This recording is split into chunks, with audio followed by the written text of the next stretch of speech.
If you eat properly, get your rest. Words to live by, considering Bernardo Lapayo of Mesa was born in 1901 and has lived to be 110 years old. They had no automobiles. They had no airplanes. I saw them all come about. Bernardo tells me he's never been sick a day in his life. He walks every morning and eats mostly organic fruits and veggies. People ask me,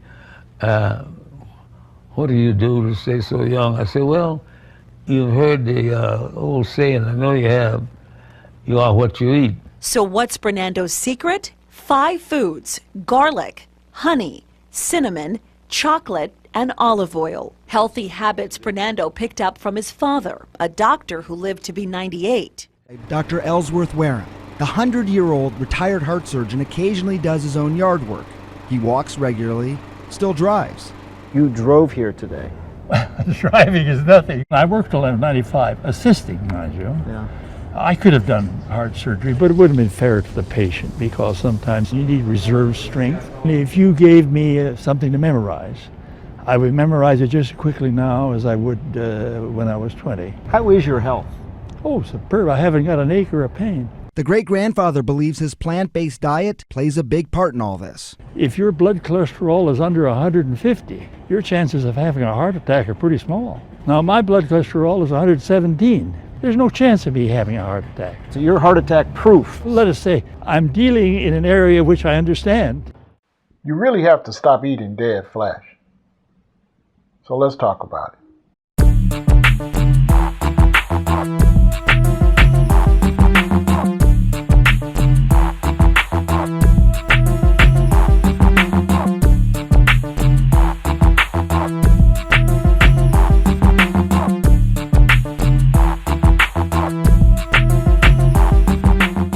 I would advise a lot of you to do some research on the American meat industry to see who actually was behind starting the beef industry. You might be surprised. When the Confederate soldiers got back home from the war, Confederate money had no value. There was no gold or silver to back it up. So the state of Texas was basically broke. But up north, around Chicago, New York, and Boston, they had machinery, they were prosperous, they were doing well, they had won the Civil War, and they had money. But they didn't have one thing, and that was meat. You know, some of those Confederate soldiers got the idea, why don't we do a trade-off? We give you our cattle, you give us your money. It would take about 10 to 12 drovers, they were called, trading cowboys, and they would take them about 3 to 4 months to drive the cattle from the state of Texas all the way to the state of Kansas. And the reason for that was that's where the railroad lines were in America at the time. They were running east and west. And so they would take the cattle down there. They would sell the cattle down there in those places for $30 to $35 a head. Here in Texas, at the very same time, the value of those animals was $1 to $2 a head.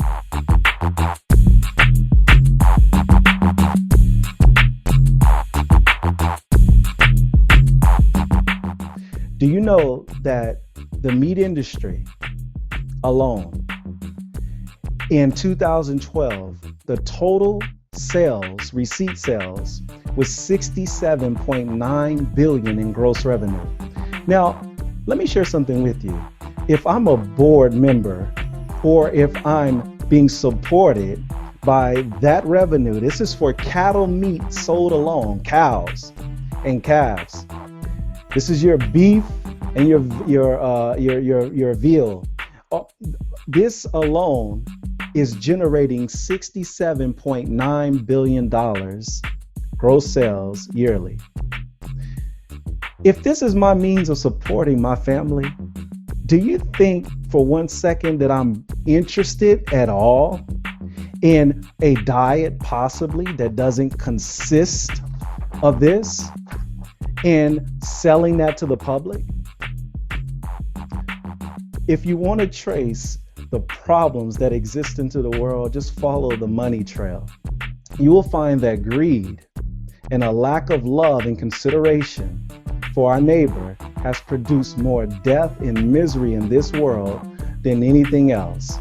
I want to share something else with you. The National Institute of Health estimates overall costs of cancer in 2009 were $216.6 billion and $86.6 billion for direct medical costs.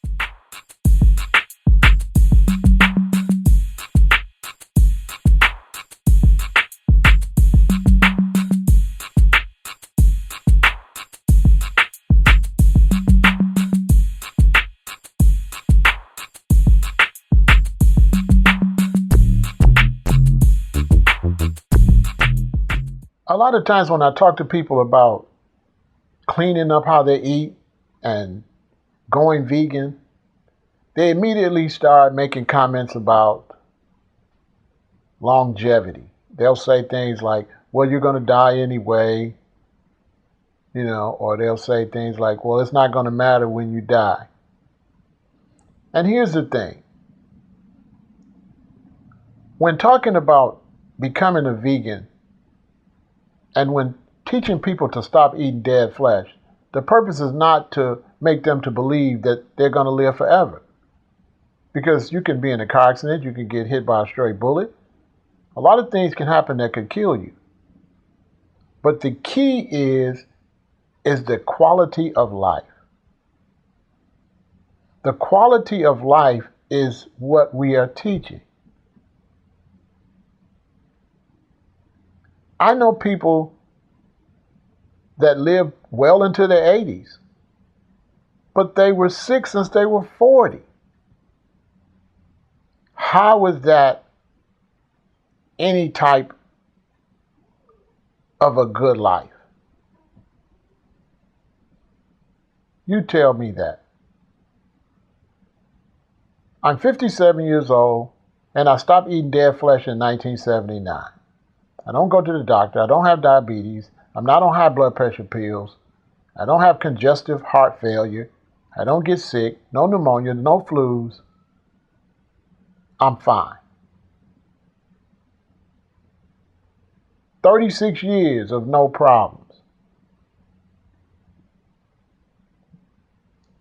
Do you have any idea the value of that? Do you have any idea the value of walking around for 36 years of your life and not getting sick, not having to take pharmaceutical drugs that have side effects?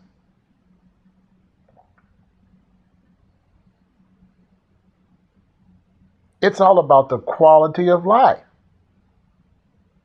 My quality of life is excellent. Don't let people tell you that you're going to die anyway. That is not necessarily the total truth. Yes, you will die eventually, but it's told in a way like, oh, you're just going to die. No. You could live sick for a long time. You can have a stroke and be in a wheelchair in a nursing home for 10, 15, 20 years. Can't talk, all twisted up. It happens all the time. People are having strokes at a younger and younger age, all in their 30s. People are losing the use of their limbs and things from having strokes, from eating this horrible food that they're putting out here. It is interesting enough that the cattle industry, American animals raised for meat consumption, they eat more than 30 million pounds of antibiotics a year. So someone may be a person that's like, I don't take antibiotics, I don't go to the doctor, this. Well, the stuff that they're putting in the animals, 30 million pounds of antibiotics a year. Most of the supermarket meat today comes from operations that routinely feed animals low doses of antibiotics. Now, notice here, in North Carolina alone, people ingest more antibiotics than the entire American public. About 80% of all antibiotics used in the U.S. go to non-organic farm animals to help speed livestock growth and counteract filthy, stressful housing and situations that debilitate the animal's immune system. This Prozac may have been part of your chicken's diet. Early in 2012, Johns Hopkins University studied studied the feathers of imported chickens to figure out what the birds ingested before they were killed. They found traces of antidepressants, painkillers, banned antibiotics, and allergy medications. According to scientists, Prozac is sometimes used to offset anxiety common in factory farm conditions. So they give these animals Prozac in order to calm and sedate the chickens because they're in stressful conditions. And many have seen videos, many have seen footage on how these animals are actually treated and raised in these particular slaughterhouses, and they're stressed. I mean, wouldn't you be stressed if you were in a 3, 4, 5,000 square foot factory with... When you eat the flesh of a dead animal, you have no idea if that animal had tumors, cancer, or what it had. You have no idea on what chemicals was put into that animal's body. You have no idea how much drugs were put into that animal's body. You're pretty much going into it blind. So it's not only about what you eat, but it's about what you're eating. What did it eat?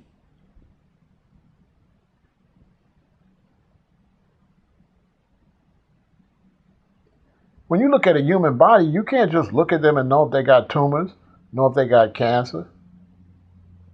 Same way for an animal. You don't know if that animal got Ebola. You don't know if that animal had all type of parasites and worms in it. The dead flesh that you're going to buy in from these stores are full of worms and maggots buried down in it.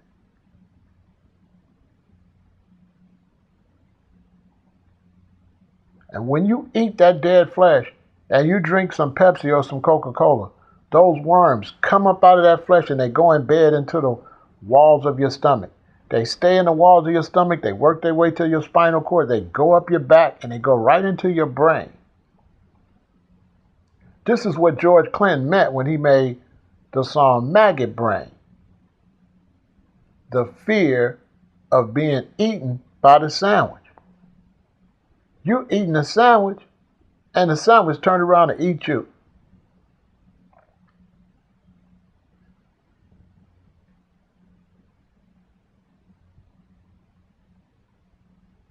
Now, a lot of people say, my grandmother ate meat.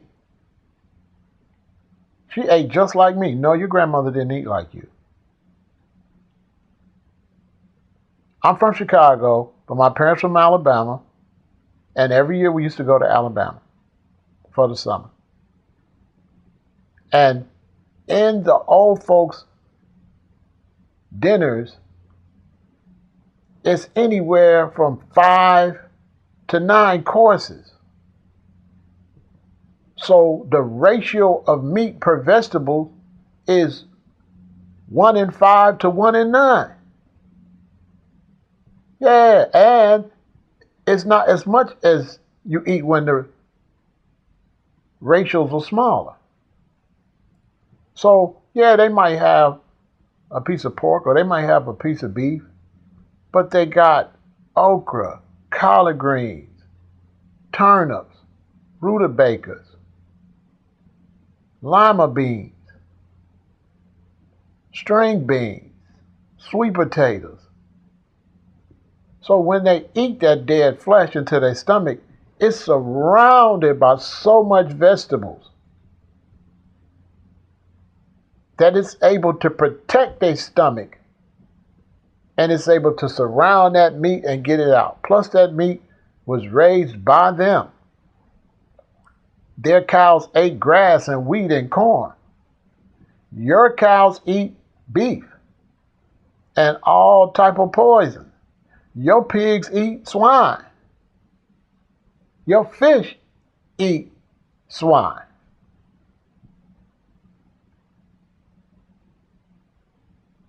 And the ratio of food you eat is not 1 piece of meat for 5 to 7 vegetables. A lot of times you're lucky if you have any vegetable. I see people go and they say, let me get a hamburger with no tomato. A lot of times you go get a bucket of chicken and some fries and a red pop full of red dye that causes cancer. If you do have a vegetable, you might have some corn and you might have some potatoes. But you're not eating anywhere near like your grandparents. Stop saying that. Very few of you eat okra, rutabagas, string beans in the abundance that they used to eat them. I was born in 1958. So when my mother made corn on the cob, she made a big giant pot full of corn on the cob. So I might have 3 pieces of corn on the cob just with my greens and the rest of my food. You young people don't eat like that. Cut it out. You're eating a lot of fast food. You don't cook a big meal maybe once a week if you're lucky. Doing research on what people are eating is actually notoriously difficult. How well do people remember? But this was done on more than 120,000 people in America over a period between 20 and 28 years. And when they started the survey, none of these people were ill.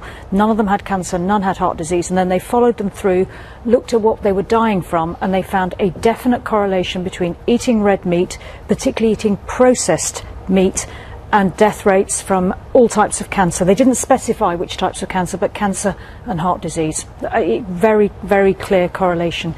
Red meat was pork, beef and lamb. And what a lot of people don't know, as I said, is many times before, when you eat that dead flesh and you drink a Coca-Cola and a Pepsi, the worms come out of that dead flesh and go into the walls of your stomach. And they crawl all in your body. They go up your spinal cord and they go into your brain. This is what George Clinton meant when he said maggot brain, the fear of being eaten by the sandwich. You're eating a sandwich and the sandwich is turned around and eating you. You have too much faith in these industries that sell you things. And these industries do not care about you. They do not care about your health, and they do not care about your well-being.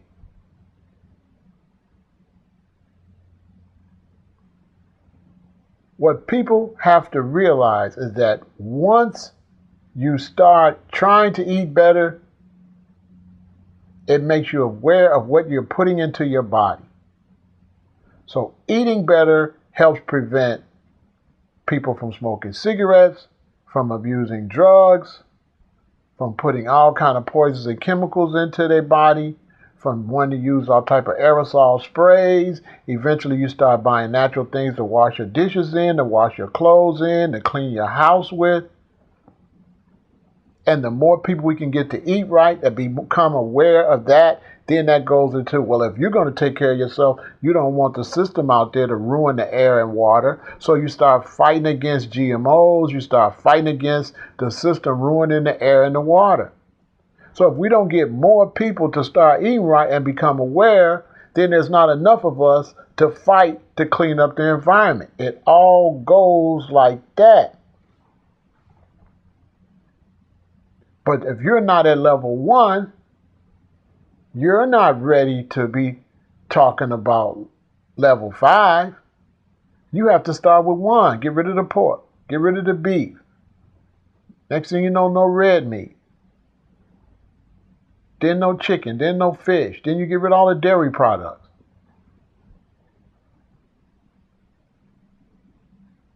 Now, I have a lot of people that are into black consciousness that follow me.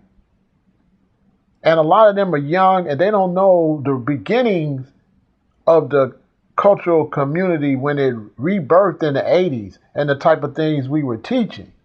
See, originally when we were teaching, we wasn't just teaching, oh, be a vegan, don't eat meat. No, what we was teaching was no white salt, no white sugar, no white bread. No cocaine, no Novocaine, no sugar cane, because Cain killed Abel. We were fighting against bleached food and eating a bunch of white food.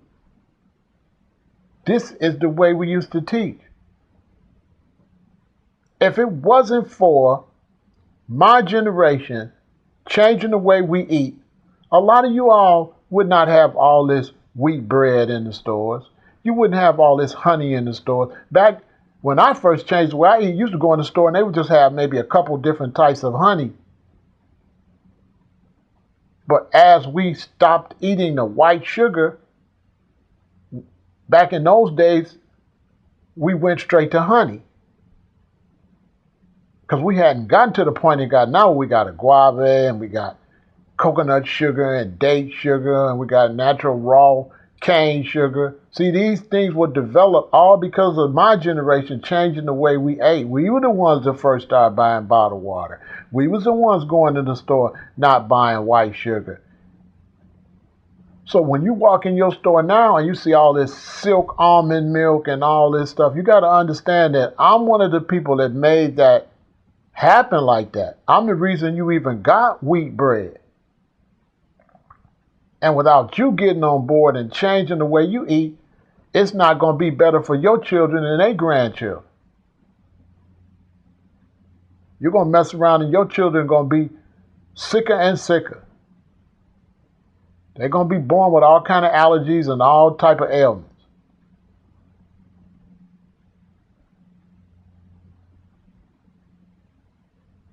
There's a lot more to this than people think. We are now finally able to understand how tumors are able to trick our immune system to feed them with inflammation. When we're born and grow up, we have immune cells that attack everything but us, because the ones that recognized us were eliminated. Cancer cells may be mutated, but they're still our cells, so how do they get the immune system's attention? Presumably any B cell that would recognize us was killed off before our birth. That's where xenoautoantibodies come in. Xeno means foreign, as in xenophobia. Auto comes from the Greek autos, meaning self, as in automobile, a self-moving vehicle, no horse required. But how can something be both xeno and auto, foreign and self? Though many tumors, like breast cancer, thrive on inflammation, thrive on this low-grade immune response, the problem for the tumor is that since it originated from normal breast tissue, it doesn't look foreign to the immune system, so the tumor isn't able to evoke the response it needs and wants. That's where new GC comes in. Evidence for a human-specific mechanism for diet and antibody-mediated inflammation in carcinoma, cancer progression. See, new 5GC incorporation by the cancer confers a selective advantage to tumor cells that are best at accumulating new 5GC. By actively accumulating this foreign meat and dairy molecule coming from our diet into the tumor, the cancer may use it to trick our immune system into producing autoimmune antibodies, anti-new 5GC autoantibodies, which leads to the release of inflammatory compounds that enable the cancer to grow faster. The combination of tumor-associated new 5GC and our circulating anti-new 5GC autoantibodies promotes tumor growth by inducing weak inflammation, causing infiltration of inflammatory cells, and enhancing angiogenesis, enhanced blood flow to the tumor. Our own tumors use what we feed on to get what they feed on. So, as I talked about before, since cancer, in a sense, may be now considered an autoimmune disease, what are the dietary implications, given the fact that most animals produce this tumor promoter? Well, we don't make new 5GC, at least we haven't for a few million years, and neither do plants. So to undermine our tumor's sneaky strategy, I guess it comes down to either cannibalism or a plant-based diet, or both, I guess. Importantly, these data are congruent with the decreased cancer risk associated with veganism. When I was young, people only ate Wonder Bread. There was no wheat bread like that. The conscious and cultural community of the 80s created the market for wheat bread. The cultural community of the 80s created a market for juice bars, created a market for different types of sweeteners. At first, they tried to trick us and start coming out with all these artificial sweeteners, but we wasn't going for that. Because another thing is, once you change the way you eat, you really become intelligent because you start reading and studying ingredients. So you'll find yourself to be one of the few people in the store that's actually reading what's in it. The rest of the people are like sheep and robots. They're just picking products up and taking it home. They don't even know the ingredients. You got people out here that call themselves conscious that don't even know the ingredients on what they eat. Many of you are giving your own self heart failure, are giving your own self heart disease, stroke, diabetes to yourself.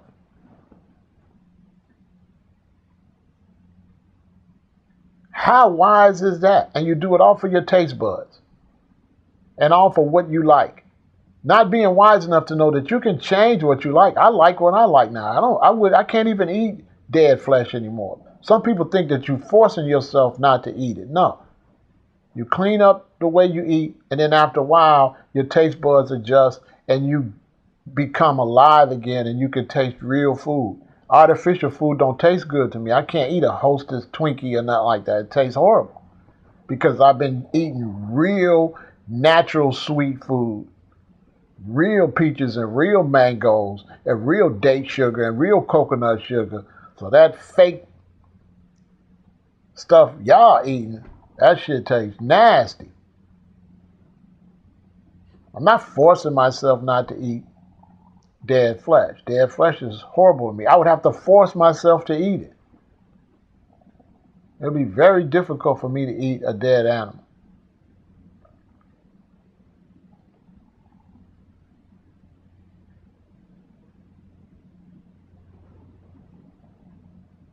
There's nothing more important in your life than your health. Everything you do is based on how you feel. If you wake up and you got the flu, how much are you going to get done? If you got diabetes and you're falling out, you're passing out, how much you going to get done? If you go in the hospital because you got congestive heart failure, all of a sudden your legs all swole up, your neck all swole up, how much can you get done? If you're a young person and you're eating all kind of dead flesh, can you look me in my face and guarantee me that at 57 years old you'll feel all right? You're not going to feel all right. You have to realize that I'm 57 years old. I've been eating right for 36 years, and I have people that are my age, and I'm able to look at them, and I'm able to gauge how they look and how they taking care of themselves. You should see them. They look horrible. They're all on medication. They're all sick.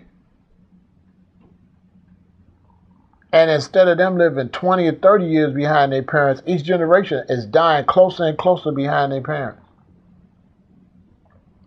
The gap is gone. So yeah, granddaddy ate more greens and vegetables and okra and stuff, so he lived to 80. But you ate a whole bunch of KFC and a whole bunch of meat that's got all kind of poison in it, and you only gonna make it to 60. You ain't gonna make it to 80. Stop fooling yourself. You're gonna be out of here. You have to realize that the Food and Drug Administration is selling you the food so they can sell you the drugs.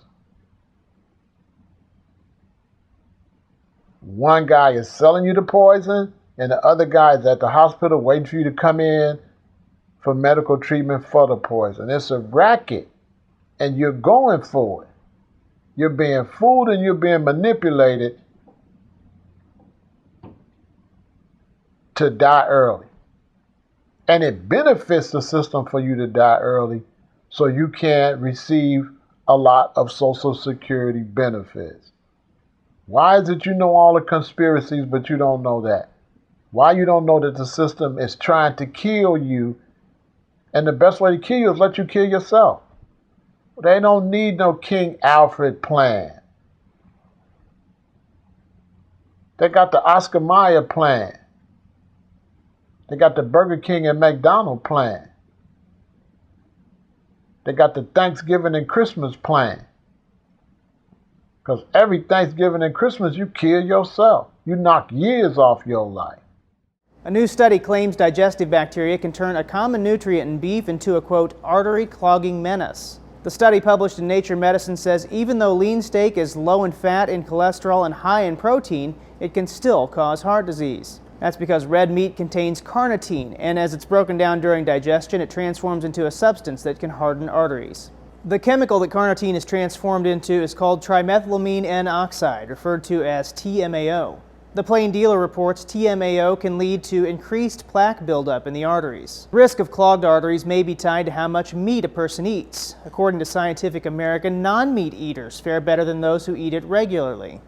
When they took L-carnitine supplements, vegans and vegetarians made far less TMAO than meat eaters.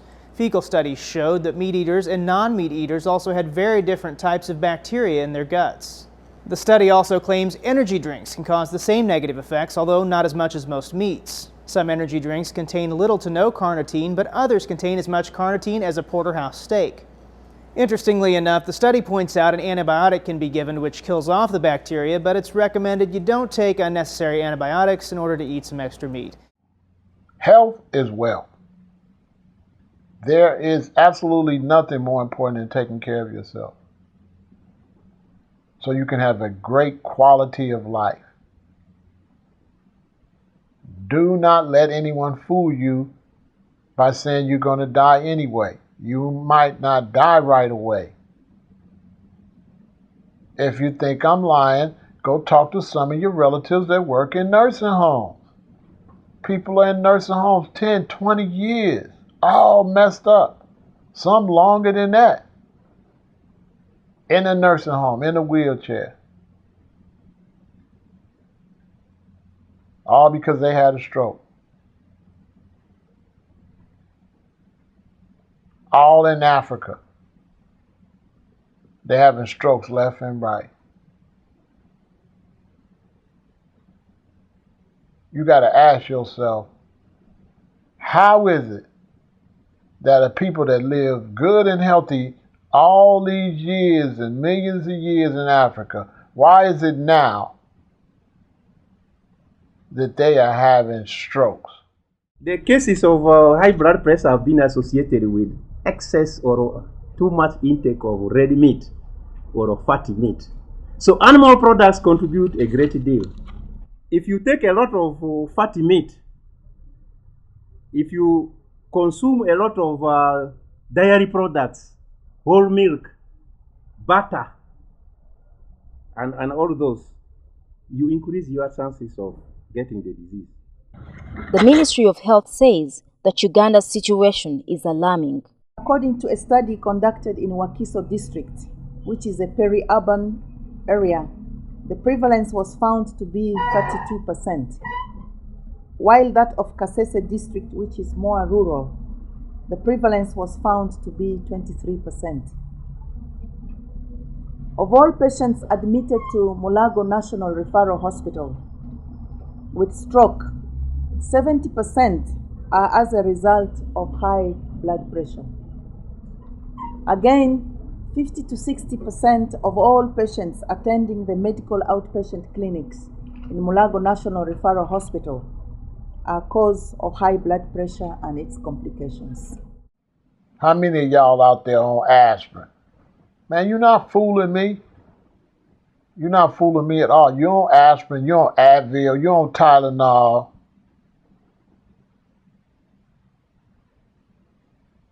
You're not fooling me. I know you on them drugs. I know you all swelled up and sick. I know you don't feel good. You're not fooling me. Because I wasn't born a vegan. I used to eat that shit. And I could tell the difference. I know you constipated. I know why you take a magazine in the bathroom with you. Because it ain't going to come out fast. a vegan, we got to run to the bathroom because when it's coming out, it's coming out. Our colon ain't all black like your colon. Your colon is shot. And then you don't want to eat right, and then you let somebody sell you some colon cleanser. Come on, man, they're going to kill you. You want to clean your colon, change the way you eat. Stop putting a bunch of poison in your body and think you can flush it out and then go right back and take some more poison. That's going to kill you faster than anything. And if you eating poison, red dye, yellow dye, and then you exercise and you sweating that cancer-causing agents into your body, man, you're going to die even faster. Exercise don't help you if you got poison in there. It's supposed to be clean food in your body. Then when you exercise, you feel better. It's just like your car. You put good oil in your car. So when your car start running, what? The good oil circulating, the good gas circulating. If you put fucked up oil in your car, the cheapest gas in your car and drive it and it circulates, what happened? Your car stopped running. What make you think your body ain't the same way? You gonna eat all these chickens and shit with all these hormones and all that in there and then go exercise?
They'll sell you anything.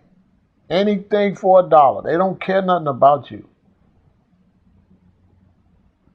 That's how you got to look at it. You can't look at it like I eat what I want to eat. You got to think to yourself, do these stores care about me? No, they do not. And if you eat wrong, you drink wrong. A person don't care about what they eat. You think they reading what's in that stuff they drinking?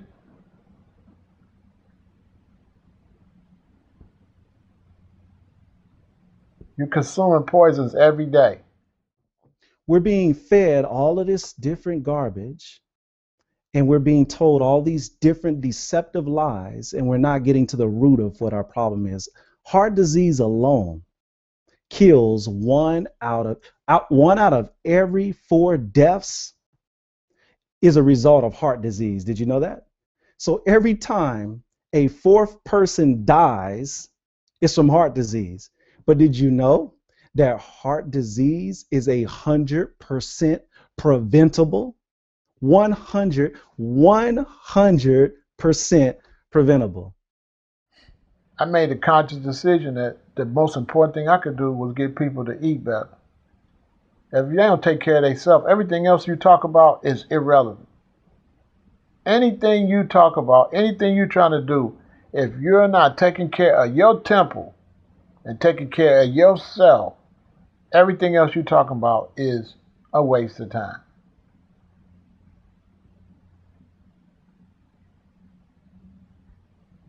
First, you have to take care of yourself. And when you don't eat right and you buy all these poisons and all this negative stuff, you're teaching your children to buy all this negative stuff and all this poison. And we all know that every generation, these companies are making the food more and more and more poisonous. So if your children eat like you, imagine how bad that stuff is going to be that they eat. You might as well package your children up and go hand them right to the devil. Say, here, Mr. Devil, you can have my children. Because that's who you're delivering them to, the devil. Ain't nothing godly about no motherfucking flesh in no skillet. If you had to take righteousness and wickedness, if you had to believe there was an angel and a devil, how you going to tell me that the meat would go on the angel side? That you cut the flesh off an animal? That's definitely going on the negative side. Who you fooling? And then you call yourself, some of you call yourself conscious and you can't see that dead flesh is on the negative side of life. That's not positive. Period. Especially when you don't need it. How you going to tell me you have to eat meat and I haven't ate meat in 36 years? Come on, cut it out. You don't know what you're talking about. Stop eating that dead flesh. Because you're not fooling nobody. The only reason that you keep eating it is because you're weak. You have no self-control. You have no desire in changing the world. You're a liar. I see people on Facebook all the time trying to pretend they want to change the world, and they right at home eating like any blood clot Babylonian, faking in front like they so much different and they represent some type of liberation. Come on, man. I'm from the old school with this cultural stuff. We have to look in your refrigerator. Most of them people on there, you go look in their refrigerator, you see there's some pussy holes. Niggas ain't on nothing. Black Christians, same way. They think everything is in the name of Jesus. Here you laying in the hospital with congestive heart failure. They talking about Jesus going to pray for you and take care of you. It's the most retarded shit ever. Jesus already told you to eat the grapes and drink the bread, that's his body and blood. How much more you want him to tell you? The beginning of the Bible always say all green herbs and everything bearing seeds was for meat, and it was so. So what you want? Jesus not coming to heal you after you constantly pumping yourself full of poison. Stop telling that lie. The churches are fucking full of shit. How many funerals y'all having up there at them goddamn churches? And you sit up there lying like Jesus could just heal anything. When you sit up there, you don't even care about yourself. You're a disgrace to any type of godly way of living anyway. Nothing godly about a person don't want to take care of the body that the Creator gave them. The Creator gave you that body and you're not really honoring that body and doing all that you can to put the best in that body, but you'll go and redecorate your home. You'll go wash your car, take care of your car. You'll go clean your clothes and make sure your clothes is clean. You'll go shower all the time, take care of the outside of your body. Some of you don't even take care of the outside of the body. You look like a fat piece of shit. You won't even take care of the body. Tell me God didn't give you your body. Are you respecting God? Are you showing God thanks for your body? No. On Thanksgiving, you go and destroy your body and call it Thanksgiving.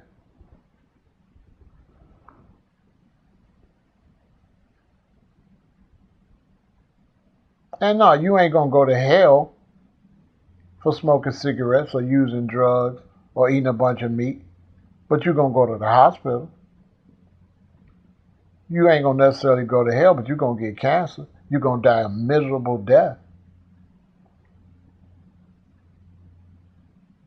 And the same people that tell you they don't care, you're going to die anyway. As soon as they get sick, tell me they not running around trying to find somebody to save them. Not one person I ever known that got sick that lived by that you're going to die anyway philosophy. As soon as they get sick, I got to go. They go to the doctor. They get cancer treatment. They take chemo. Here's a motherfucker that'll go take chemotherapy but wouldn't stop eating meat. But now all of a sudden they're going to die. Now they'll go through extreme measures. They'll take chemo, their hair fall off, they'll be sick, they'll be throwing up. Many of them get so sick they got to go and start using medical marijuana. And it was the same people cussing their fucking kids out saying stop smoking weed. That's why the marijuana industry is fake as hell, because a lot of the people taking medical marijuana was the main people that hated weed. Because why? We don't respect plants. You let the man tell you marijuana is a drug and marijuana is a plant.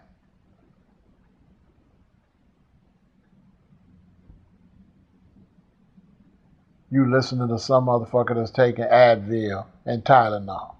Go get a bottle of Advil and look at it and spell it. If you put the E in Advil, what you get? A devil. Check it out. Are there any benefits to eating meat, fish, and dairy? The actual opposite is true. Major problems have occurred since humans, in minority but in great part, have moved towards an animal-based diet. Approximately 40% of greenhouse gases, the biggest concern that all humans should have today, come because we choose to consume animals and use their milk, which is an absurd idea to begin with. We lost our way, but as I pointed out a minute ago, not all of us. Globally, approximately 60% of the world's population is primarily vegetarian still. The anthropologists are way off track when they say we were generally meat consumers and that we moved into eating vegan diets.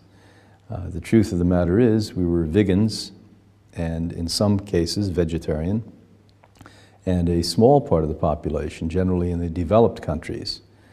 And when you look at the history of why that happened and how it occurred, it was a very calculated process of marketing from both the meat and dairy industry that convinced all of us and most of your listeners there, I know they convinced me even in formal education, that our bodies would literally fall apart without meat. And the only true protein is an animal source protein. This is completely bizarre by the mere fact that every drop of protein on this planet comes via the photosynthesis process. When the plant's leaf picks up the UV rays and converts it into amino acids. So every drop of protein on this earth is from actually a photosynthesis or a plant. Now when that's understood, and anyone who would like to challenge me on this, I would have a debate with anywhere on the planet, anytime. And we would like people to understand that our bodies, human bodies, were built to eat vegan diets. Now I stand as a representative, the director of Hippocrates Health Institute, which over 52 years has put hundreds and hundreds of thousands of people from all over the globe on a vegan diet. Many had been given weeks and months to live, and I don't mean a handful, probably 40 to 50% of the people who have come through our doors in 52 years have been given up to die. And tens of thousands of these people have recovered. All of us who consume this vegan diet do not age like the rest of the population does. We do clinical research on humans, not laboratory or computer models. And we are absolutely clear that the best way to get protein is from plant-based diets. And the best plant-based diet is one that has the highest amount of proteins, and that's living food, and germinated nuts, seeds, grains, and beans, and sea vegetables, and freshwater algae, greens and blue-green algae. And that's the bulk of what we've been teaching and telling people to eat forever. What are the worst effects of eating meat, fish, and dairy? Well, besides it causing the majority of global warming, which may be fatal for all of us if we don't put the brakes on, it is the #1 cause for catastrophic disease. If you look at my colleague's work, brilliant work, out of Cornell University, Dr. Colin Campbell. Dr. Campbell created the landmark study on human diet, and back in 1990 published the gathering of brilliant information called the China Study, where he pointed out that every man, woman, and child on earth should be a vegan, no animal food consuming human. He supported that with his half century of work, and why it was called the China Study, interesting enough, is because he is not only a colleague, but a fellow American. In our country, when he proposed that we should tell people not to eat meat, he was pretty much run out of town. And the only government worldwide that was willing to support and allow him to work with the population to improve it were the Chinese, at that point, very much communist Chinese country. And he did the work there, headquartered with a European nutritionist and a Chinese nutritionist, and made models and comparisons to populaces around the world. And thank goodness for the listeners today, that was put together in a compilation, a smaller book, very readable book by the general public, called the China Study, about 5 years ago. So all the readers who are really truly interested in diet and how important diet is and how it causes disease, please read Dr. Campbell's The China Study. In there, there's graphs that if you read that book and continue to consume animal foods, you are really suicidal, because the graphs clearly show that people who consume animal foods and the level they consume increase cancers, cardiovascular disease, diabetes. I believe it contributes to mental illness, and we have wide evidence of this over the decades. We've done studies on this. Beyond all of that, it actually changes the mood of people. That's why if you go to cultures that are pretty much plant-based cultures, compared to the cultures that we're living in now, there is far less aggression, far more compassion. Unthinkable crimes like rape are minimal, if even existent, in some of these cultures. We're in meat-consuming cultures, commonplace. It's considered in Europe and North America that 25% of women at one point in their life will be raped. And you don't see even a vague statistic that's close to that in plant-based consuming cultures. Murder is much higher, and if you look at the countries that consume the highest amount of meats, it also propels more murder. If we're consuming an animal at a time of fear, we as scientists can show you that that biochemistry, the adrenaline, goes into the human body, and in part hormonally changes the psychiatry or psychology of an individual. So besides killing you and making you crazy, I don't know what else to say bad about meat. Within the next 5, 10 years from now, we're going to have superbugs that cannot be cured. People are going to be dying left and right because they don't want to live righteous. They want to live wicked. They want to pretend that all of the instructions in the scriptures about how they should eat was just because some God just wanted to just tell them something. They never would think that maybe this creator made the body and maybe this creator know that we should eat the plants. Maybe this creator know if I eat this bat, I'll get Ebola. So that's why it told me don't eat creepy crawly things. And that's why it was distinct instructions.